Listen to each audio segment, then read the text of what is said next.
and I was in my room getting ready.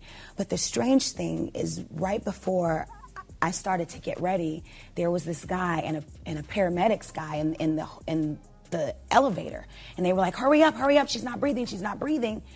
And later on to find out they were talking about Whitney, I was like, whoa, like this is crazy. And my mom calls me and tells me that Child Brandy was at the same hotel as Whitney Houston on the day she died. And she didn't know what was going on. Come on. She said her mother called her and told her the news, yet she was in the same hotel as Brandy hiding something. Also, haven't you always thought that it was a creepy coincidence that Whitney Houston gave Brandy a private note just days before she died? And right while cameras were filming them giving a taped interview, why not give her the note in private? But you know what else people look at when it comes to Whitney's death. Ray J was the last person to see her alive. He let the dealer in, but she was sober, right? But he let the dealer in that gave her the shot. So what exactly do these siblings know about the death of Whitney Houston? And what was in that note that Whitney handed to Brandy? Okay, like several other people. The last time Brandy saw Whitney was at Clive Davis's Grammy party. That was the last time I saw her. I didn't get a chance to perform at the Clive party for the Grammys because I was 2. I was devastated. Yes, I was devastated. I didn't understand. I couldn't believe it. It was just, I was in shock. But a few days before her death, Whitney crashed an interview with Brandy, Monica, and Clyde Davis. And in the video footage, you can clearly see that she slips Brandy. Note, but you know what? Brandy still refuses to reveal the contents of the note. In fact, in another interview, she said, I'm just going to not say what it was and keep it to myself for my own personal reasons. Regardless, a lot of people believe that Whitney might have given the note to Brandy in front of the cameras on purpose, like in case something happened to her. Actually, when she passed the note, she kept giving Monica and Clive attention so that Brandy had enough time to read it. I mean, it just doesn't make sense that Whitney Houston interrupted a recorded interview just to say hi while she was wet yet fully clothed, to just pass the note to Brandy and kiss her like that at the end. And if you listen carefully, you'll hear her say, I nearly drowned today. In addition, people also noted that Brandy talks about everything good when it's bad, she won't. And that can only mean that note was bad. And her face said it all when Whitney gave it to her. Which brings us all to the questions we have about Whitney's suspicious death. According to reports, Whitney's death was due to accidental drowning in a bathtub. And toxicology results revealed a small amount of Coca-Cola in Whitney's body. Apparently, there were also traces of Xanx and other substances in her system, so official reports said that it was possible that Whitney possibly had a heart attack that may have been triggered by hardening of the arteries that caused her to lose consciousness and drown.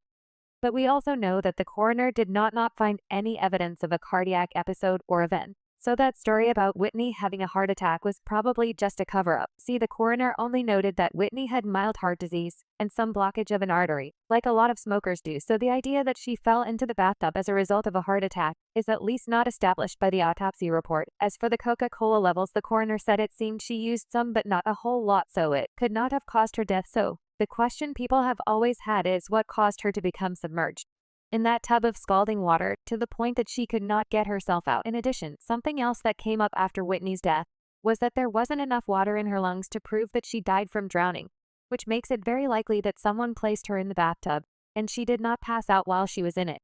But here's what gets even more interesting. A lot of people believe Bryce's brother Ray J was involved.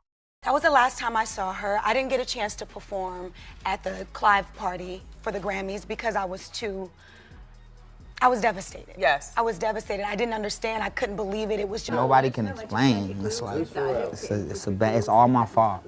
What? Yeah. It's all my fault. All of that happened? No. See, Ray J was the last person to have a public relationship with Whitney. But they were really not steady. And they never admitted that they were an item. In fact, they actually denied that they were an item. And Ray's sister Brandy even said in an interview with Wrap Up that Ray told her they were not together. She said, well, every time I ask Ray J about Whitney, he always says that's just his friend. He's not dating her, and I don't think that he would lie to me. Well, Brandy was probably just covering up for her brother because we've had people say that they had seen the relationship play out. I go in a room, Whitney Houston taking her pants off. I walk in the room like she getting naked in Ray J room, and she like, get out of here, young bird. And I'm like, oh, my bad, I'm sorry. And I ran out the room. There have also been reports that Whitney got into a shouting match with Stacey F. Francis. And it was all because of Ray J. If they were not together, it would not have been a problem if Ray J was with somebody else. But because they were probably together, Whitney did have a problem with Ray being a little too close with somebody else. Now, on the day Whitney died, Ray J said he was not at the party. But there have been several accounts claiming that he lied about not being around. In fact, one of the accounts from people who were there was that Brandy was asking for her brother at the party, so why would she be asking for him if he was not there in the first place? People also started giving Ray J the side-eye when Raffles and Ray J were hurrying out of the back with Brandy Burnside that same evening. Yet Raffles clearly never liked Ray, so why was he helping him sneak out of the place? And get this, Lola Brown, the sister of Whitney's ex-husband Bobby Brown, said shortly after Whitney's death that Rage had been helping Whitney get access to whatever she was using. When I first seen this, and I saw the news, and and I'm sorry, please excuse me, I just have to come out and say this. Please. I saw Ray J coming out of the hotel, hiding his head, being pushed into the car. Why? I looked and I said, why is he hiding? Why is he hiding his face? He's always trying to show his face when he's around Whitney. He knows somebody that sells, and he was buying them for Whitney, from what I know, and giving her. I want to know why this boy was allowed to do that. According to her, Ray J, who was not actually dating Whitney, but was just a runner boy, was supplying Whitney with the hard stuff for some reason. He knows somebody that sells, and he was buying them for Whitney from what I know, and giving her.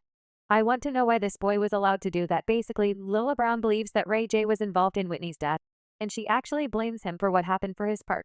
Ray J only opened up 5 years after Whitney passed on, and he said he still felt guilty about what happened while speaking to Stacey Francis on Celebrity Big Brother at the time. RY also said that although several media outlets offered him millions to reveal secrets of Whitney's death, he turned down every single proposal. He said, I had so many people calling me offering millions of dollars to have an interview.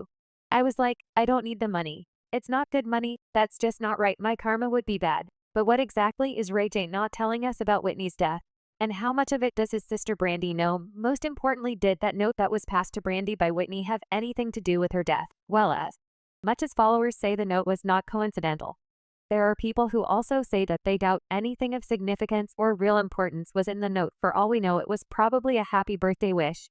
Or it could have just been Whitney's room number at the hotel, and she wanted Brandy and Ray to know where she was staying. Or maybe Whitney had a gift for Brandy for her birthday she wanted to give her. Someone even said that Brandy is just being unnecessarily dramatic and milking the note story.